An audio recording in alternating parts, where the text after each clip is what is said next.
My name is Leo Queiroz. Thank you for joining us today. I'm a dentist in Brazil, and then I got my degree in the United States. You are at Dental Academy USA.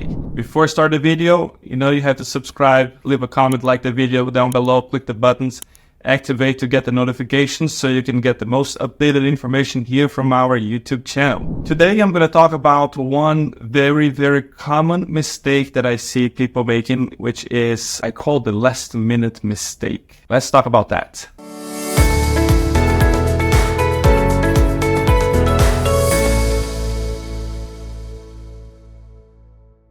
All right, what is the last minute mistake? The truth is, people don't realize how much work is involved in getting your application done. It is basically, for some people, depending how much stuff you've done in the past, that might be a full-time job for a few months.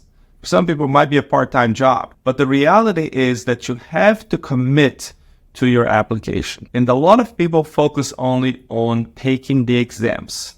And they're like, I want to do one thing at a time, and then I'm going to study for this, and then I'm going to finish, and I'm going to study for this, and then I'm going to finish. The thing is, once you pass the exams, or TOEFL is not a pass exam, but like once you reach the required score for the TOEFL, you're basically, and then pass the other exams that are required, you're basically ready to apply. But whenever you get those passes in the exam, basically, you have nothing ready with your application. Now, the deadline's coming soon. The deadline's going to be in 15 days, 30 days, even if it's 2 or 3 months.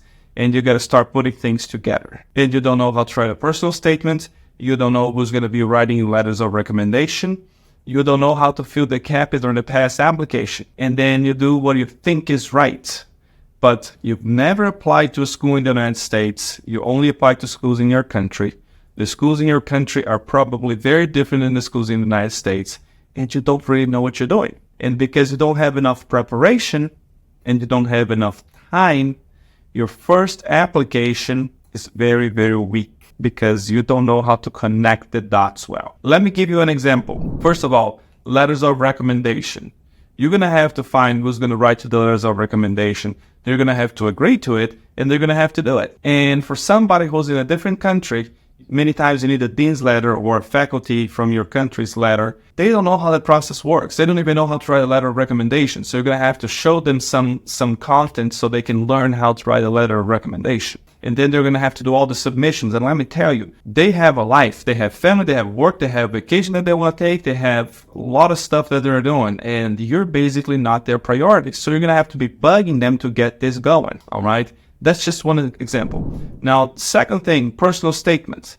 You think you're going to go ahead and write your personal statement in 3 days.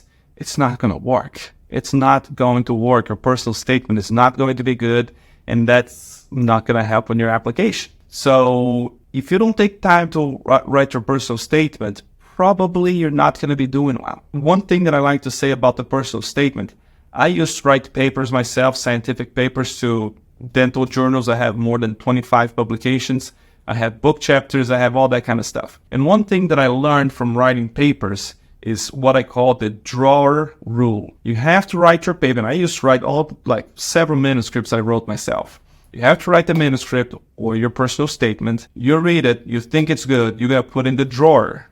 Of course, now we don't put it in the drawer anymore. It just leaves sitting in our computer. Basically, you cannot touch that for at least a week. And then you take out there, you go back to your computer, take a look at it, and you're like, wow, I wrote these things here. This does not sound good. Let me rewrite these things. And there's going to be changes that you're going to be making. But if you are in a hurry to get this done, it's just not going to look good. So I gave you an example about letter of recommendation, personal statement. What about the application, the cap and pass application? It's going to require a lot of information. Where did you work? For how long did you work? How many hours a week? And you're going to have to think about this whole process when you're in a time crunch. Chances are people will make mistakes. They will put wrong dates, they'll put wrong hours, and whenever you submit your application, the committee will be able to see that, and that's not going to look good in your application. And because you are late in the game, there's more. It's not over yet. Because you're late in the game, you're not able to apply to many schools. So you apply want to make maybe 3 schools. That's all that was left for you to apply. Now, your application is not strong application because you did last minute. You may have got good grades here and there, but your application is not good overall. So now you get rejected by these 2 or 3 schools.